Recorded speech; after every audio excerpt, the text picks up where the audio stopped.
guys, it's just Rika here once again. I know you all haven't seen me in a couple of days. Well, been about a week. And I also know that you all have not had two girl talks since last week. So I just want to keep it real with you all, okay? This is a girl talk, but not a girl talk, if that makes any kind of sense at all. So one of my girl talk topics was to teach you all how to get over or how to deal with a death of a loved one. Well, this past week, 2 weeks have been crazy, like very, very crazy. I actually lost two of my loved ones. They were my husband's uncles, but of course I married into the family, so they became my uncles also. So we lost both of them on the same day, around the same time. Now, I can't come to you all and say, oh, this is how you get over a death of a loved one without just telling you all the truth. It's hard. It is extremely hard. These past 2 weeks have not been easy for any of us. And getting over them is not something that is going to happen overnight. It takes time, a lot of time. And I know people can come and be like, oh, remember this about them, remember that about them, or think of only the good memories, which most of the time all you're going to do is think of the good memories, because who's going to want to think of all the bad memories that you all had? You know, who want to think about, oh, I probably got into a fight with this person before they passed away. Like, who want to think about those things? All you want to think about are the good things that you all had.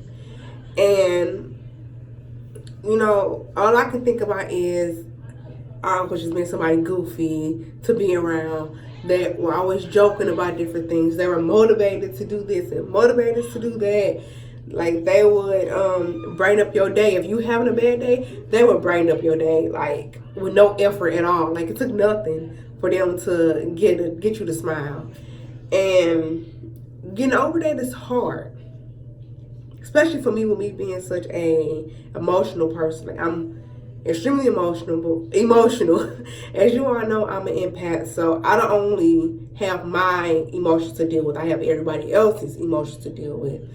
And so being around a group of people can have me feeling all types of ways. I can be happy, I could be sad, I could be mad, I could be filled with joy. Like, it's just so many different emotions going on within me at one time, to where I've gotten to the point where I don't want to be around a lot of people, but I know I have to mingle. And one way for me to deal with that is to meditate and try and stabilize my mind and let me know personally that I'm not going to let any of these negative feelings come towards me and mess with my head. So, like I was saying, dealing with the death of a loved one isn't any type of easy thing to do. It's not like, oh, I'll get over this tomorrow. Really, like, who would think that? Like, I wouldn't even think that, even if I wasn't being honest with you guys right now. And it's hard. They have passed on. They passed on July 6th. Today is now July 17th, and it's still hard. And I'm pretty sure it's gonna be hard a year from now. But you have to look at the good things that you all had. Yes, it sounds so cliche, but think about the good times that you had. Remember that they don't want you to be sad and crying and upset about what happened. They want you to know that they're in a better place now. They're happy. They love you. Yes, they love you, and they probably would have wanted to still be here with you, but holding on to them is sometimes selfish. Like, for instance, I had an aunt that was sick, and my grandmother felt like she was holding on to her. Now, my aunt, she had been going through so much stuff. She had surgeries, dialysis. She was sick almost every week, going to the hospital. It was one thing after another, one thing after another. And my grandmother felt like she was here because she was holding on to her. And honestly speaking, that could have been the main thing that was kind of keeping her here. So once my grandmother told or spoke to God, she said, Lord, I give her to you. Do as you will. Do as you will. And if it's best for her not to be here, then so be it. At least she'll be happy. She won't have to deal with this pain. She won't have to deal with being sick and all that stuff. So not even a few days after that, God took her. And like my grandmother said, it was as if she was holding on to her, as if to say, I don't want you to go yet, but I know that you're dealing with these different situations that's causing you to be uncomfortable, causing you pain, causing you suffering. And I just say, like, I don't know, like, thinking of good things, be happy that they aren't suffering anymore, and don't let anybody tell you how to grieve. If you grieve when it's quiet and you don't want anybody to mess with you, so be it. You have to let it out. You have to deal with it, because holding it in is going to make it any better whatsoever. It will only build up and make it worse. And I know that from experience. So yeah, don't let nobody tell you how to grieve. Don't let nobody tell you, constantly tell you think about the good things. You are going to think about the good things, but those bad things will still come back time and time again, because you're going to feel like, oh, I didn't get to say goodbye, oh, I didn't get a chance to this, or I didn't get a chance to do that. Just, like, think about it and keep them in mind. Keep them in mind. And as they say, you're gone but not forgotten, and you will always be remembered. Those are the two phrases that I try to keep in my mind for me to know that they'll always be with me. They're always right here in my heart, and they're not going anywhere. So if you all have any other options or anything that you would like to talk about, please put them down below.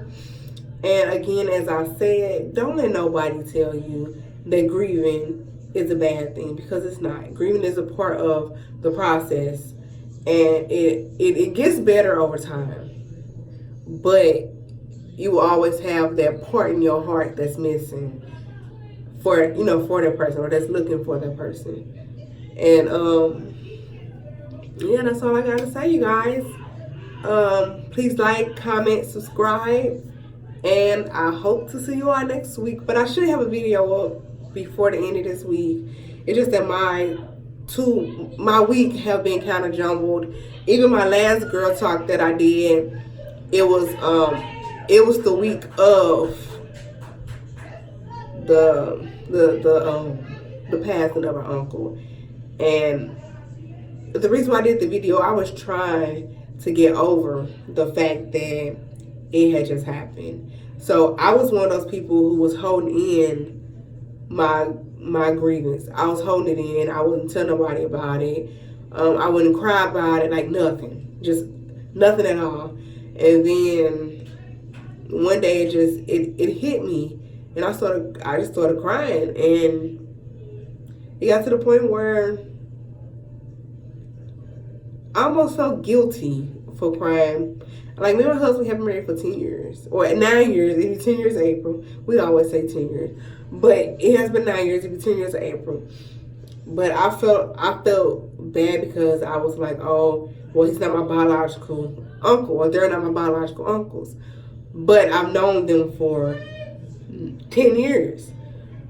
Excuse me. So it's like I have as much right to cry as they do. But I didn't think of it like that. So I held in all my emotions and stuff and then let it out until the day that they decided to just pour out of me, and I had no control over it. So again, don't hold your grief in. Let it out. Don't let nobody tell you how to grieve. And just try to keep your head up. Stay strong. and ask God for your help. That's all I can say. Again, please like, comment, subscribe. If you have anything to add to this video, please put it in the comments below. And I will talk to you all again Thursday or Friday. Okay? Okay. Thank you. Bye.